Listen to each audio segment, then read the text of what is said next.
everybody. Welcome back to another episode of Throwback Thursday. Today we're going back 21 years to 2000 and opening up a box of 2000 TOPPS TEK. This will be an interesting box. There's only 3 of these boxes available on eBay right now, and they're all listed for $250 to $325 a box. So it's kind of a tough find. To tell you a little bit about this set, there's only 45 cards in the entire set, but a little bit strange. There are a whole bunch of variations. I think each one of those 45 cards has 20 different background variations. So, man, it'll be really tough to put together a master set of all of these cards. Now, this would be the final TOPPS TEK set produced. For 14 years, TOPPS TEK would go away, and it would come back 14 years later. Some of you guys love TOPPS TEK and Bowman TEK as well. We've opened that on the channel. It's always a fun rip. So there's 20 packs per box, and there's only 4 cards per pack, as you can see there. There's, I believe, 10 packs there, and there's 10 packs on the other side. So not a whole bunch of cards in here. But there's also 5 rookie cards. So most of the cards are going to be the stars from this era, from 2000, cards number 1 through 40. And then the last 5 cards will be the rookie cards. And for the rookies, there's only really one rookie that had any kind of success in the big leagues, and that was a guy you may remember named Brett Myers. You might remember him from the mostly from the Phillies. There's also some die-cut gold parallels that we could find, which those are really valuable. They're serially numbered to just 10 copies per card, so that'd be nice to find. Inserts, we're looking for Architects with some nice names in that set, Drama Tech, and also Tectonics, so all with the play on the words of Tectonics. We'll give you a quick little tour around the box. There's the Drama Tech Tectonics and the serially numbered rookie cards that we're talking about. A new pattern of collecting. Let's go ahead and bring in our sponsor. Nothing really too crazy to look at on the box. This box is for Alton. Alton is one of our Patreon members. If you'd like to check us out on Patreon, it is $4.99 per month on the lowest tier to get you access to all of our breaks. We do have a Saturday Showdown filling right now, and that is going to be for a full case of TOPPS Chrome Hobby. So inside you have little tray there to make the box look bigger than it is, I guess. Nothing really below that, you can see there.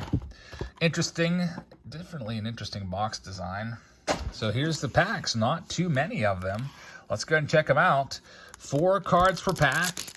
Good luck, Alton. Let's see what we've got on this episode, or in this episode of Throwback Thursday. So there's Mo Vaughn. You're going to see this card likely again. You can see the background has the word veteran spelled out a bunch of times, and these cards are the see-through variation. There's a Josh Hamilton, nice one right there. That's not considered a Hamilton rookie card.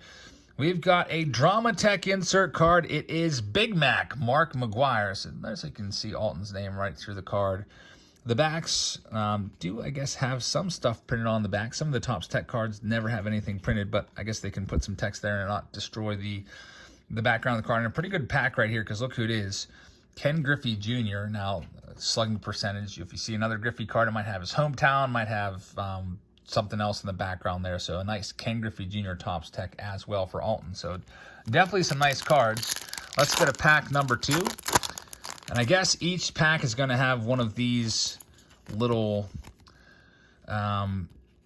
cell sheets in here telling you a little bit about TOPPS TEK and giving you the checklists and all the different photo variations you can find, which is, man, look at that checklist. That would be kind of confusing for sure to just, you know, your non-serious collector. We've got Juan Gonzalez with the Tigers.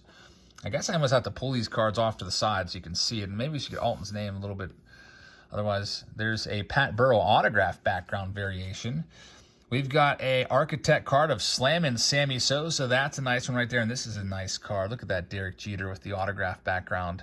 So these are really, really nice cards. Now, I don't know what like a Jeter autograph background would go for. I'd have to look them up on eBay. But sometimes singles like this can go for at least a few dollars.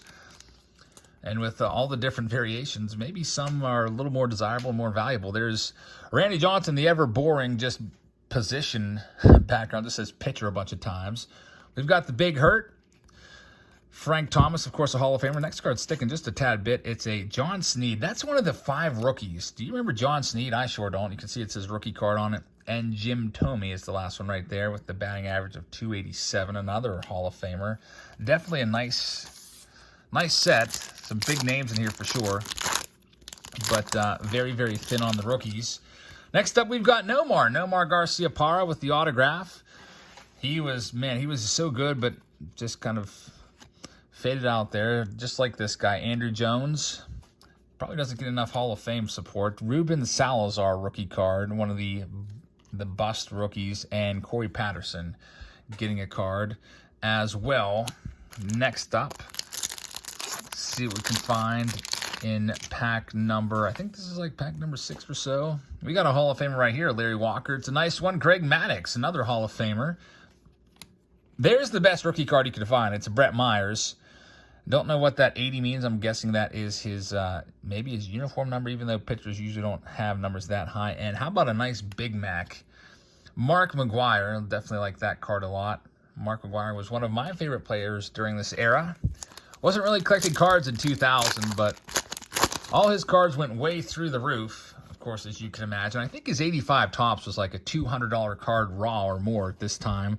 We got Ivan Rodriguez, who's a Hall of Famer. There's a nice Sean Green, who had some great 40-plus home run seasons. There's our guy, John Snead, once again. And J.D. Drew is the final card in that pack.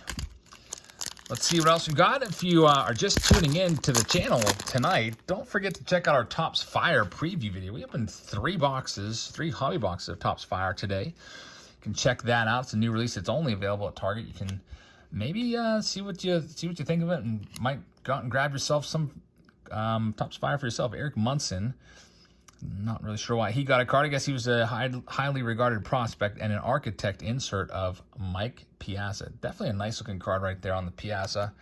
All right, let's see what else we can find for Alton. We make our way through on this Throwback Thursday. By the way, if you do love Throwback Thursdays and like the older cards, we have a whole playlist of these. I've been doing Throwback Thursday for years now. Eventually, I'd like to open up every old thing that I didn't open up, within reason. Obviously, I can't get unopened boxes from the 50s, 60s, or even like 70s anymore.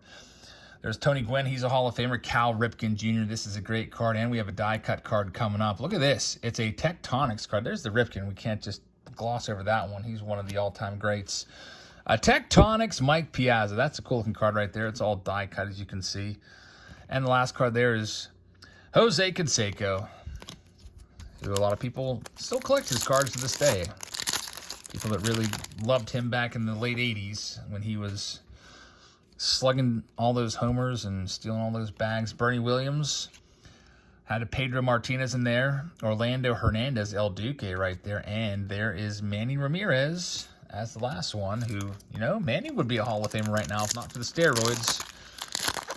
There'd be a nice list of guys that we can just rattle off that aren't Hall of Famers and may never will be just because of steroids. Guys like Mark Mcguire. I mean, he hit over 500 home runs, and that was always kind of like a prerequisite for being in the Hall of Fame. It was almost like you punched your ticket when you hit 500 home runs. There's Barry Bonds. Another guy from the list, Bonds, Mcguire, Clemens, Rafael Palmeiro, Manny Ramirez, as we've mentioned already, Sammy Sosa. There's Jeff Bagwell. I'm sure I'm missing a whole bunch of other guys that without steroids, or at least if they were clean, didn't have the steroid suspicions, they would be in there. You could let me know in the comments your list of all those guys. Maybe Juan Gonzalez. He had a bunch of... Juan didn't hit over 500, but I think he may have gone over 400. There's A-Rod. He's a guy that might have some trouble getting into the Hall of Fame as well because, as you know, he has the longest ever suspension in MLB history. And there he is again. Had to sit out an entire season because of all the shenanigans that he had going on. But he has kind of recovered some goodwill in the eyes of the public. A lot of people like A-Rod again. There's Ken Griffey Jr. Very nice one right there. Love that card. That's a different picture than the first Griffey as well. All these different variations with the backgrounds and photos and everything. We've got Robbie Alomar. He's a Hall of Famer. Indians team name background. Carlos Beltran. Kind of interesting if he's going to get another shot at the Mets managerial job because right now the Mets ship is sinking fast. And maybe he'll get a shot just like Alex Cora got canned and then brought back. Carlos Beltran was hired as the Mets manager and never got to manage a game because of all of his shenanigans with the trash cans in Houston that we're breaking. There's Derek Jeter, another great looking card right there. Very, very nice looking cards here from TOPPS TEK. Big time fan of these, I guess. So definitely enjoying these. Adam Pyatt is the next one. AJ Burnett, a very young AJ Burnett right there before he's all grizzled with large amounts of tobacco in his mouth. We've got a Pedro Martinez once again, and Jim Thome.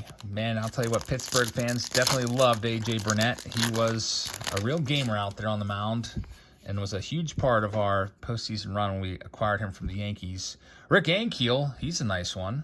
Kind of an interesting story. Rick Ankiel was a pitcher, if you didn't know the story about him, and he contracted Steve Blass disease, which, if you don't know what that is, it's named after former Pirates pitcher Steve Blass, who was a lights-out pitcher, and then all of a sudden just forgot how to throw a strike. Like, he was nowhere near the strike zone, actually ended his career.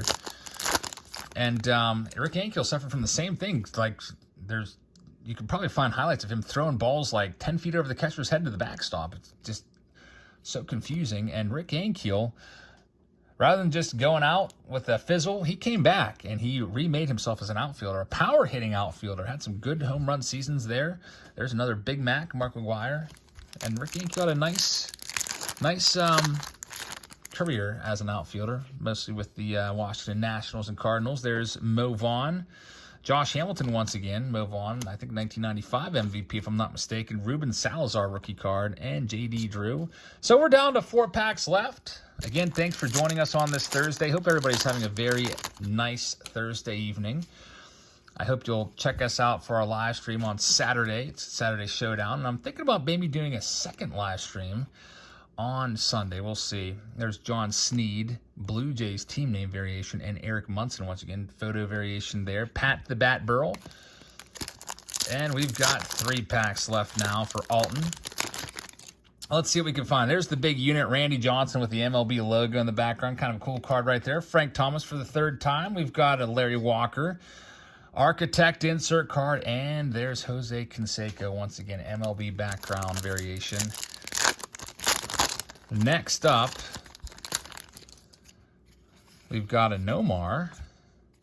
We've got Andrew Jones in the outfield there. An A-Rod. I guess that's just a yellow background. I don't even know. I can't keep track. I didn't even try to learn all the different backgrounds. There's just too many variations. And there's a Manny Ramirez date of birth background variation with a photo variation. So kind of tough to find the same card twice, that's for sure, with all these differences. Here's our last pack. We've got Larry Walker. We've got Greg Maddux, the professor. We have Josh Girdley, rookie, and Jeff Bagwell, Hall of Famer's the last one. So that'll do it for 2000 TOPPS TEK. I hope you guys liked the video. Please hit that thumbs up button if you haven't already. And if you're new here, I hope you'll subscribe. Hit that red subscribe button. Tap that notification bell. Would love to have you along for all of our videos. And that will do it for tonight. I hope you guys have a great rest of your Thursday. Check out our other Throwback Thursday videos in our playlist, which are linked in the description to this video if you would like to see more cards opened up from this era. And have a great rest of your evening, and I'll see you all tomorrow. Good night, everybody.